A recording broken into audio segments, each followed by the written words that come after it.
라이프 이즈 하드에서 키어런 세티아 미트 철학 교수로 취직하고 있는 키어런 세티아 저서로 세계 각국에서 10여 개의 언어로 출간되어 있는 어떡하죠? 마흔입니다. 더 뉴욕 타임스, 더 런던 리브 오브 북스 등의 다양한 매체에 글을 쓰고 있는데, 두 번째, 질병은 누구라도 의사가 처음으로 포기를 선언한 날은 절대 잊지 못할 것이다. 다른 해볼 검사도 치료도 없어 할 수 없는 게 없다고 이제 당신이 알아서 해야 한다는 말은 그날은 27이 된 해에 만성 통증을 앓던 내게도 같은 일이 일어났다. 하지만 이런 일은 어느 시점이 되면 장애를 일으키거나 결국 죽음에 이르게 하는 병을 앓는 많은 사람에게는 일어나는 일이다. 편집하기 안 되는 한계이겠네요. 육체의 취약성은 인간의 조건에 속한다. 그날 우리가 어떤 영화를 보러 갔는지는 기억나지 않지만 그곳이 피츠버그 밴드리에 있는 오래된 영화 예술 극장이었다는 사실. 통증을 느꼈고 소변이 급해졌고 급하게 화장실을 찾은 나아지는 되었지만 서태구니 쪽으로 근육이 경직되는 느낌이 퍼져나갔다.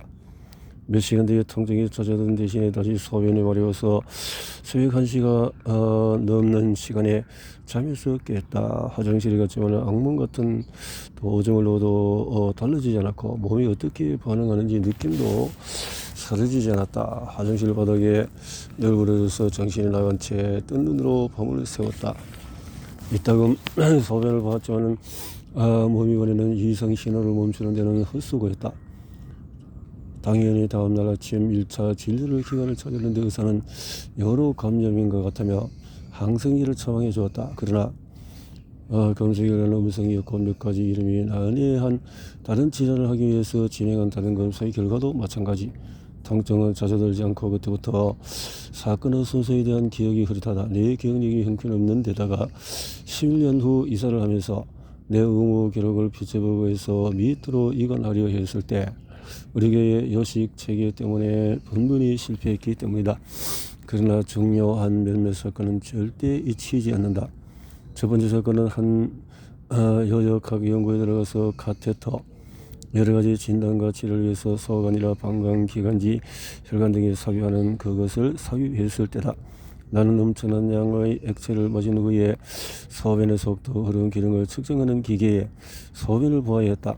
결과는 정상이었다. 두 번째는 방광경 검사를 했는데 얼핏 10대처럼 보이는 비뇨기과 의사가 내 요도에 구식 방광경을 삽입했는데 늘렸다 줄였다 할 수 있는 라디오 안테나처럼 조금씩 들어갈 때마다 괴로움도 더해갔다. 분명 뭔가 잘못되었다는 느낌은 있었지만 검사 결과는 또 음성이었다. 임상적으로 흥미를 일으킬 만한 것도 아니었고 방광경에서는 그 어디에도 눈에 보이는 병변이나 감염 흔적은 없었다.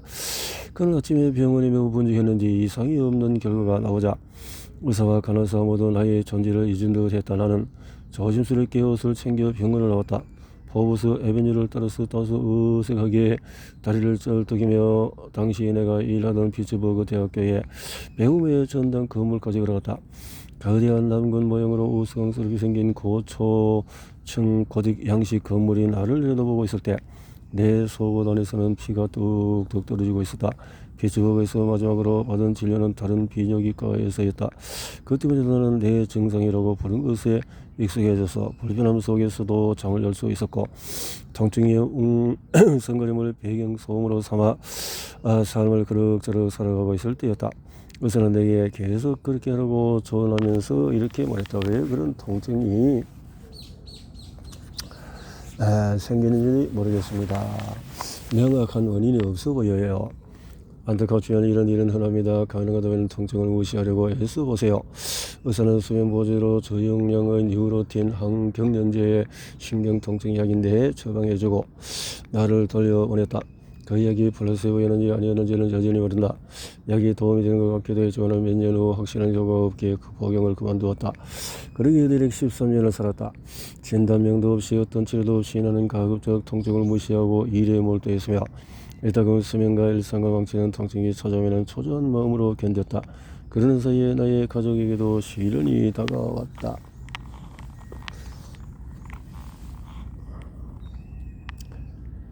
2008년 나의 장모가 난소암 3기 진단을 받았다. 그녀는 샌드라 길버트와 함께 폐에는 음경의 은유일까라는 질문을 던진 페미니즘의 거전, 다락방기에 미친 여자를 쓴 작가이자 비평가인 수전 구바다. 강인하고 활기가 넘치는 그녀의 성격에 그녀는 글쓰기를 통해서 자신의 병을 받아들이고 헤쳐나갔다.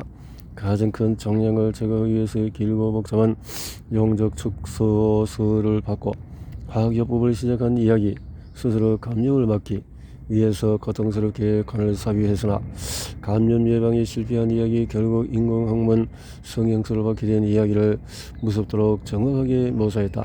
그녀는 저서 영적 축소술 환자의 회고록에서 병마와 싸운 작가와 예술가들의 말을 인용하면서 수필 병듦에 대하여에서 문학이 병에 관해서 이야기하지 않는다고 비판한 버지니아 울프에 동의한다. 울프는 단정한 성품이었다. 소설가 힐러리 맨틀은 런던 리버 오브 북스의 기사 악마를 만나다에서 자신의 같은 고통스러운 수술을 자세히 묘사하며 책 속에 담긴 모든 증거를 고려할 때 그녀 역시 장을 절제할 수 있다라고 수설거렸다. 수전 울프가 쓰지 않은 것을 빠짐없이 상술했다. 30cm 이상의 대장을 잘라낸 영적 축소술 후에 대변을 보는데 어려움을 겪은 일, 사람들이 많은 데서 대변이 될까 두려워한 일, 삽입한 간이 제 몫을 하지 못해 17일 동안에 통증 침대에 꼼짝없이 누워있던 일, 인공학문 성형술로 낸 구멍에서 배설물이 조금 흘러나온 일.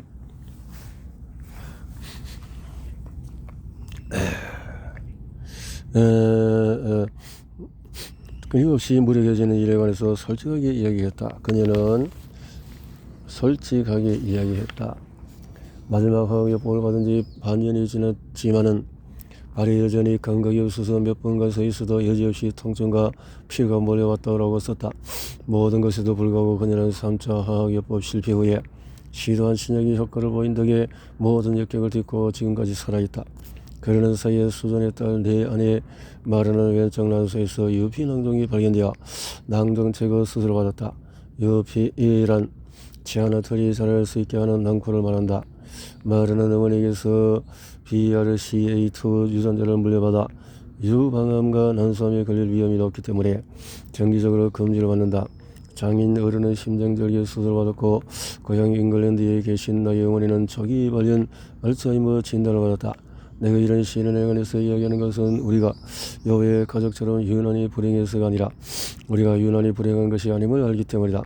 인간은 모두 잠시나마 병에 걸리거나 정상적으로 생활하지 못하는 경험을 한다. 또 암, 심장병, 만성 통증이 있는 지인이 반드시 있다. 코로나19 팬데믹이 시작된 이후로는 격리된 채 앓거나 죽은 친구와 가족도 있다. 건강은 잃기 쉽고 만사가 건강에 달려있다는 것은 무시할 수 없는 사실이다.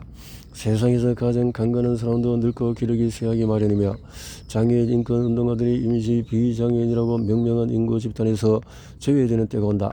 장애는 늙을 운명인 인간에게는 누구나 중요한 문제다. 삶에 대한 현실적인 접근은 이런 사실이 사라지기를 바라며 역사를 간과하는 것이 아니라 제대로 기능하지 않는 인간의 몸을 갖고 어떻게 살아야 하는지 물어야 한다. 최근의 의철학 연구에서 찾아볼 수 있는 가장 기본적인 교훈 중의 하나는 영어에 유념할 필요가 있다는 점이다. 건강의 신체와 신체의 기관들이 적절하게 기능한 것으로 이해하는 것을 시작으로 최근에는 기능 이상이라는 범죄에 해당하는 질환과 질환이 삶의 경험에 부정적인 영향을 미치는 것을 의미하는 병윌리수를 구분하자는 쪽으로 의견이 모이고 있다. 질환은 생물학적인 차원의 개념이지만 병은 적어도 어느 정도는 현상학적인 개념이며 삶의 상태에 관한 문제다. 철학자들이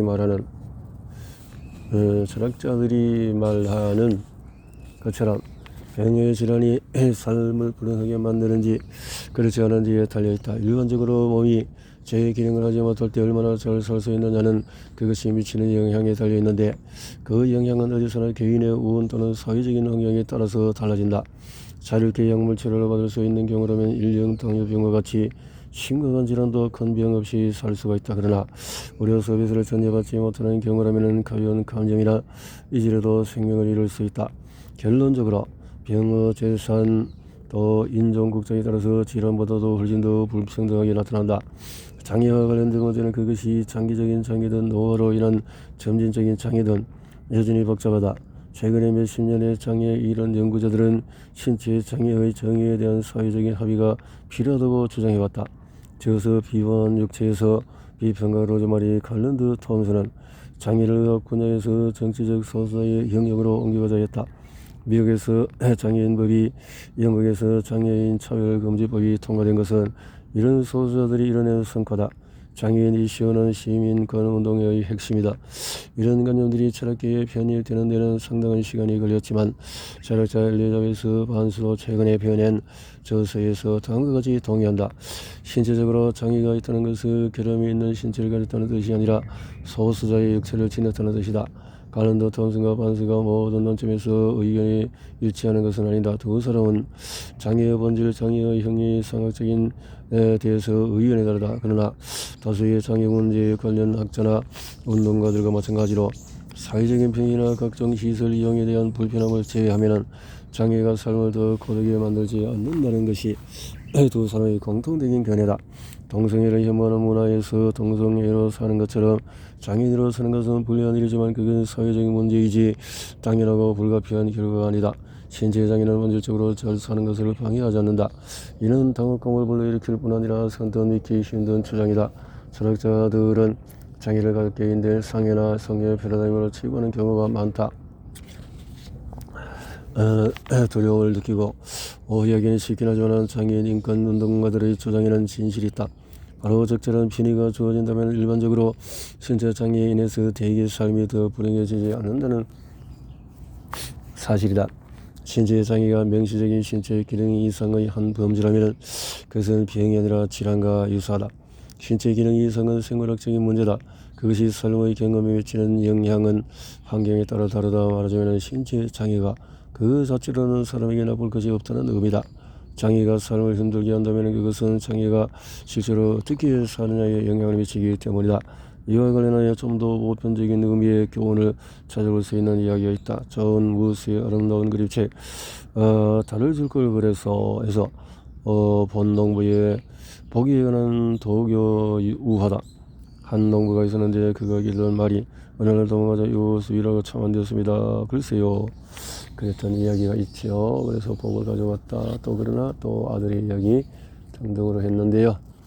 자, 한 가지 주제에 대한 아리스토텔레스의 편집적인 저조 프로젝트의 글을 이용하는 현대 작가들에 의해서 억제된다.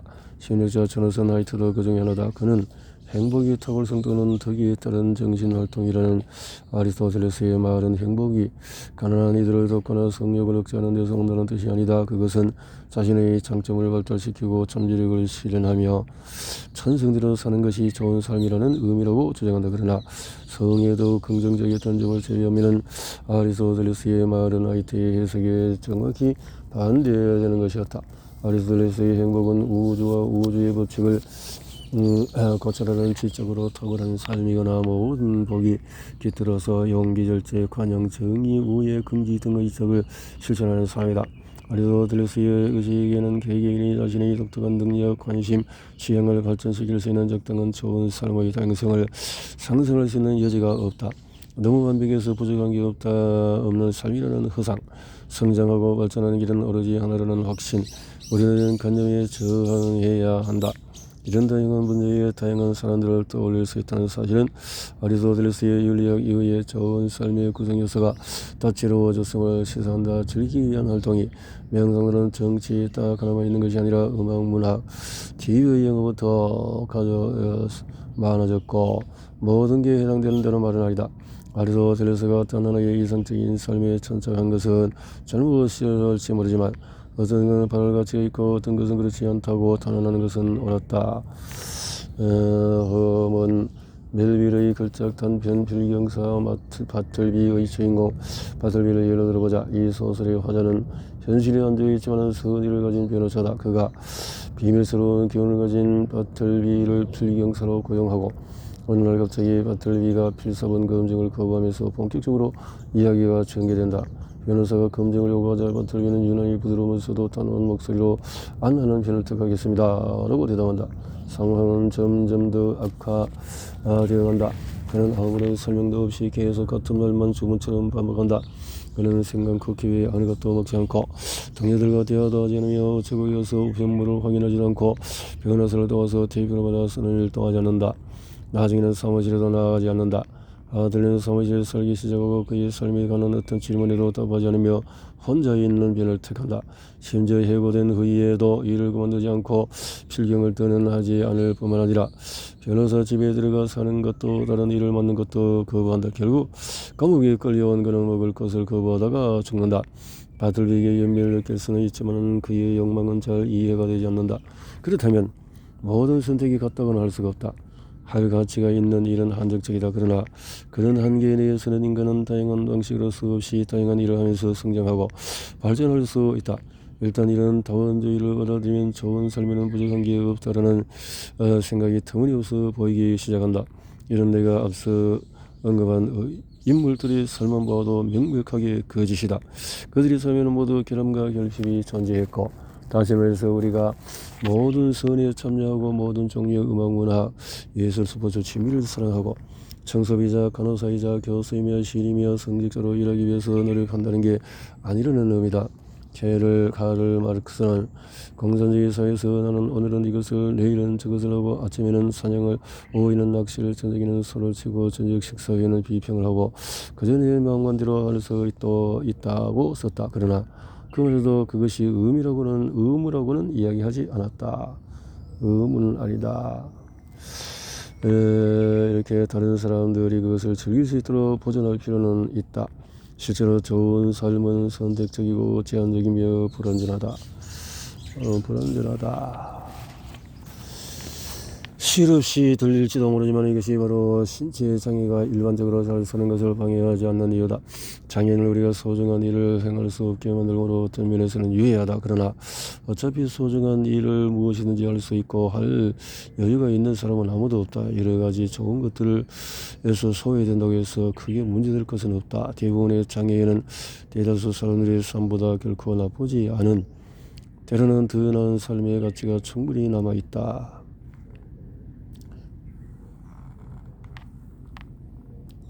빌 비컨 아버지 빌 비커 시니어가 시카고 컵스 회장으로 있을 때 구장에서 팝콘을 팔며 야구판에 발을 들였다. 이어 마이너리그 밀워키 브루어스, 메이저리그 브라운스, 시카고 화이트 삭스 등 여러 야구팀의 구단주와 단장을 지냈다. 근육의 측정을 갖고 태어난 해리엇 맥브라이드 존슨은 변호사이자 장애인 인권 운동가가 되었다. 처음 예상과는 달리 숙면의 나이까지 살긴 했으나 그녀는 걸을 수 없었고 팔을 움직일 수도 없었고 대부분의 고형식도 삼킬 수 없었다. 그러나 존슨의 자서전은 그녀가 제리 루이스 근육의 측정 환자 자선기관 TV쇼에 반대한 일, 또 의회 선거에 적극적으로 뛰어든 일, 쿠바를 방문한 일, 에서 사진 취재해 간 일, 근육의 측정을 가지고 태어난 신생아를 부모가 안락사시킬 수 있어야 한다고 주장한 철학자 피터 싱어와 토론을 벌인 일 같은 소란스러운 이야기로 가득하다. 싱어의 견해에 대한 그녀의 대답은 나의 주장을 명쾌하게 표현한다. 우리가 더 불행할까요? 존슨이 묻는다. 난 그렇게 생각하지 않습니다. 어떤 유의미한 측면으로도 그렇지 않아요. 세상에는 너무 많은 변수가 있죠. 잘 사는 것을 가능하게 하는 데에는 너무 많은 다양성과 너무 많은 유연성이 존재한다.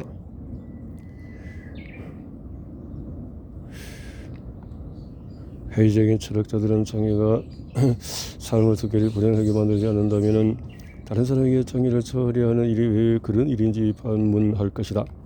일리 있는 질문이다. 이 질문에 대한 첫 번째 답은 장애에 적응하는 일이 쉽지 않다는 데 있으며, 두 번째는 그것이 심각한 이유든 아니든 다른 사람의 신체의 자율성을 간섭하는 것은 옳지 않다는 데 있다. 그러나 여기에 또 덧붙일 것은 누군가가 다치게 하는 일이 큰 해를 입는 것을 막을 수 있을 때는 괜찮을 수 있다는 점이다. 예를 들어서 불에 타버린 자동차의 잔해에서 의식을 잃은 사람을 끌어내다 다리를 부르러뜨리는 일은 괜찮을 수 있다는 뜻이다. 그러나 최후의 결과가 그렇게 나쁜 상황이 아닌데 희위를 입히는 것은 괜찮지 않다. 어떤 일에서 사고가 가장 중요한 마지막 문제가 남았다. 나는 지금까지 평균과 통상적인 경향을 이야기하면서 신체 정의를 일반화하며 설명해왔다. 그러나 극도로 힘든 장애의 경험, 개인의 삶을 성드리째 흔들어 놓은 장애가 있다는 사실을 부인할 생각은 조금도 없다. 접근성에 대해서 환경은 바뀔 수 있다. 학교와 기업의 장애인에 대한 편의시설을 갖추도록 요구하되 그것이 필요한 자원을 제공하면 된다. 건물은 누구나 쉽게 이용할 수 있게 만들면 된다. 하지만 이 역시 지나치게 단순하다. 우리는 신체장애의 의원적인 측면적 신체 기능 이상에 의한 능력 결여 또는 상실에만 주목해왔다. 앞서 언급했듯이 좋은 것에 대한 접근성을 박탈당한다고 해서 그 자체로 행복한 삶을 부정당하는 것은 아니다.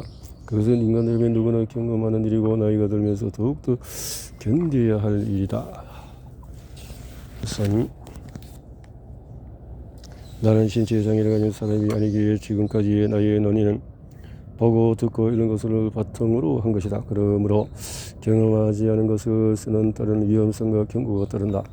신체 기능 이상에 대해 가능한 다행히도 그것을 피해갈 수 있는 사람은 없으며 모든 신체 기능 이상을 경험해본 사람도 없다. 그러나 나는 통증의 병력이 있고 그것이 지닌 특이성을 잘 알고 있으니 통증을 제외하면 그럭저럭 운이 좋은 삶에서 그것이 어떤 자리를 차지하고 있는지 이야기할 수가 있다. 이따금 통증이 찾아오기도 하지만 13년간 증상은 비교적 안정적이었다. 그러던 어느 날 상태가 악화하기 시작하고 통증은 쓰러리고 뻔하려다가 운동을 해도 쓰러지지 않고 잠도 못 자고 지금 살고 있는 매사추세츠의 세 번째 비뇨기과에서 그것 의사 역시 기본적인 검사를 반복하고 요역통합 검사를 받다가 기절을 했고 방광경 검사도 다시 받았다. 첫 검사보다도 훨씬 수월했지만 실시간 내시경 영상을 차마 내 눈으로 확인할 수는 없었다. 우선은 심각한 염증이 확인된다면 내게 수술을 제안했다. 위험 요소가 있었지만 기꺼이 수술을 받을 준비가 되어 있었다. 그러다가 덜컥 겁이 났다. 마음에 진중한 구석이 있어서 다른 비뇨기과를 찾았다. 네 번째 의사였다. 이후로도 통증은 자주 찾아왔고 나는 수면제의 도움을 빌려야 했다. 고통이 나쁘지 않은 사실은 너무나 당연해서 검토할 가치가 없어 보인다. 그러나 나는 고통이 왜 그토록 나쁜 것인지 궁금하다. 고통이 왜 나쁠까? 고통은 언어로 표현할 수 없다는 표현, 상투적인 표현을 처음 쓴 것은 아마도 버지니아 울프일 것이다.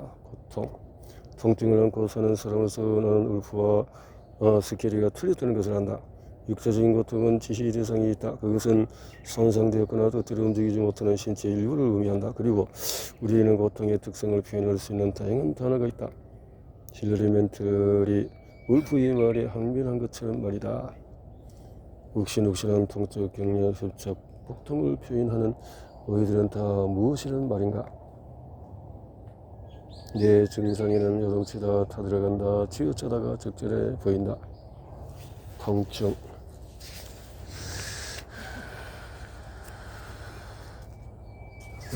철학적인 이야기들 정신과 육체의 실제적인 구분을 조정하며 정신을 무형의 물질이라고 본 근대 철학자 르네 데카르트도 고통에 대해서는 다소 허술하다. 자연은 이런 고통, 허기, 갈등 같은 느낌을 통해서 뱃사람이 배에 타 있는 것처럼 내가 그저 몸 아래 존재하는 게 아니라 그가 매우 밀접하게 결합해 있음을 말하자면 육체와 뒤섞여 있어서 나와 내 몸이 하나의 완전체를 구성하고 있음을 가르쳐준다. 그렇지 않다면 나는 내 몸이 다쳤을 때 고통을 느끼지 못하고 순전히 지성을 통해 상처를 인지하게 될 것이다. 여기서 데카르트는 실수를 저지른다. 어떻게 무형의 영혼이 인간의 피와 살과 뒤섞일 수 있는가? 그가 의도한 대비는 정신과 육체를 완전히 개별적인 존재로 구분하는 심신 이윤 안에서 이치에 맞지 않는다. 고통은 인간의 어째에서 육체의 메인 정신이 아니라 본질적으로 육체화된 존재라는 사실을 증명한다. 프랑스 철학자 메르 퐁테가 치카고 우이론에서 이야기한 것처럼 인간의 육체는 더구나 수단을 훨씬 뛰어넘어서는 의미를 지닌다. 육체는 이 세상에 우리를 드러내는 표현 방식이며 우리가 지닌 의도의 가시적인 형태다. 고통을 극복하기 위해서 애쓰며 육체에 대한 철학적인